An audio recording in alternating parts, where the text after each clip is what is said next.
Democrático o no el régimen no es determinante de la libertad. Esta no precisa aquella. La respuesta ambigua, difícil de contestar, desde la óptica de Isaiah Berlin la podemos analizar como dos polos, negativo y positivo.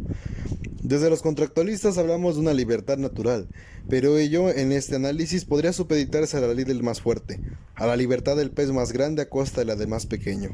Cuando hablamos de esto, acudimos a la libertad negativa.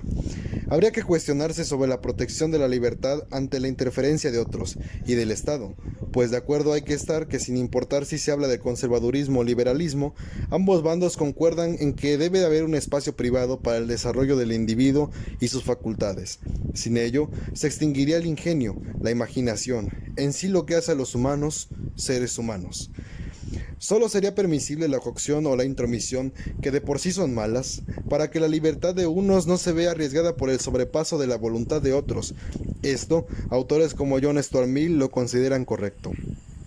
Pero sobrepasar es dejarse dominar por pasiones. Si se dominan esas partes, si se es dueño de esas figuras, hablamos entonces de libertad positiva. ¿Qué tanto quiero hacer? ¿Ser mi propio amo? El decir que uno es dueño de su propia libertad, el sentirse libre en la medida que se cree serlo y ser esclavo a sí mismo con esa medida. Aunque esclavo de sus pasiones o impedida su voluntad, aquí tratamos de la libertad política, concepción que entremezcla ambos entendimientos y que ha dado para debate de la libertad individual, fracción motriz de la historia y de sus cambios, sus movimientos. En cuanto me creo libre o esclavo, y en cuanto el Estado se entromete o no, ello habría que planteárselo, pero la libertad es más que un planteamiento, es una definición que se pone en práctica, pero en esa práctica cae en la manipulación, así como la manipulación y la concepción del hombre, porque basta con manipular al último para que la libertad sea lo que el manipulador quiere, haciendo que el hombre sea recíproco a la idea de libertad. Skinner hace un análisis y critica los dos conceptos de libertad, libertad positiva y libertad negativa de Isaiah Berlin, en donde su intención es reunir todos los significados de la libertad en una concepción triádica, compuesta por agentes, constricciones y fines.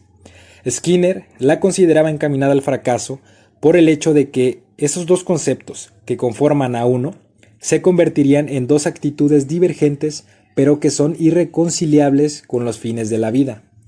Estos dos conceptos divergentes que defendía Isaiah Berlin en su ensayo, Skinner le realiza una ardua investigación desde las raíces del concepto de libertad negativo berliniano que retoman a la idea de la libertad de Thomas Hobbes, del cual Berlin sabe que se refiere al análisis de un clásico, pero olvida el carácter principal de Hobbes, que estaba encaminada a responder a los caballeros democráticos, nombre que se le atribuía a los juristas romanos, aceptando así la dificultad para reconocer hasta dónde llega la libertad privada o hasta dónde inicia la libertad de otros.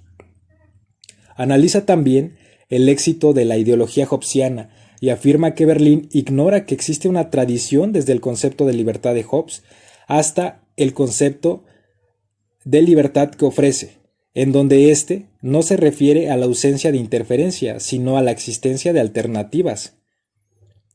Skinner estaba de acuerdo con Berlin en que existen distintos fines en relación a la libertad que se pueden proseguir, pero no en el concepto que ofrece de libertad negativa, ya que creía que no lograba rescatar bien un concepto positivo del que también hablaba, sino que solo extendía el concepto negativo, y que la libertad positiva, tal como la interpretaba, puede caer en el totalitarismo con la esencia de ser el amo de uno mismo.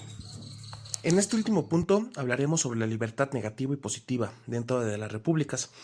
La libertad negativa ofrece al no oponerse dentro del individuo, no ponerle trabas y a la no interferencia en la realización de sus cosas, mientras que la positiva es la libertad de realización. Para que el individuo pueda estar en libertad, tiene que tener y ejercer sus mejores factores dentro de la nación sin que sean atrofiadas, para que el hombre estime su valía y apliquen sus inteligencias para establecer dentro del Estado libre y un gobierno que no limite sus formas de poder. Cuando se vive bajo un poder no responsable, el ser no debe carecer de libertad. La libertad negativa también consiste en la no dominación, no interferencia, dentro del ámbito político y social en las que se puedan presentar. Son conceptos de forma confusa y equívoca. Sintetiza Berlín que el concepto de libertad, en sentido positivo o negativo, es no oponerse a alguien que se meta dentro de su terreno, en diferentes tipos de restricciones. Así, se puede decir que los neorromanos niegan la definición en la que dice que puede ser autónoma y libre de una dependencia de otro, mientras que puede decir que libertad es la ausencia de interferencia autónoma y que no sea amenazada. A diferencia de sus homólogos de Skinner y de Berlín, Petit logra trasladar el concepto de libertad a fines prácticos, a un procedimiento más funcional en la realidad, entendiendo por supuesto que el concepto de la libertad es esencialmente abstracto.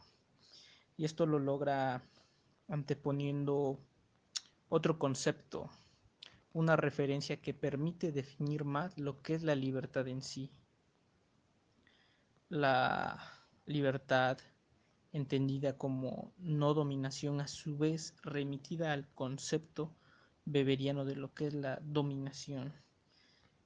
Nos describe que la dominación es la capacidad de interferir en las decisiones de una persona.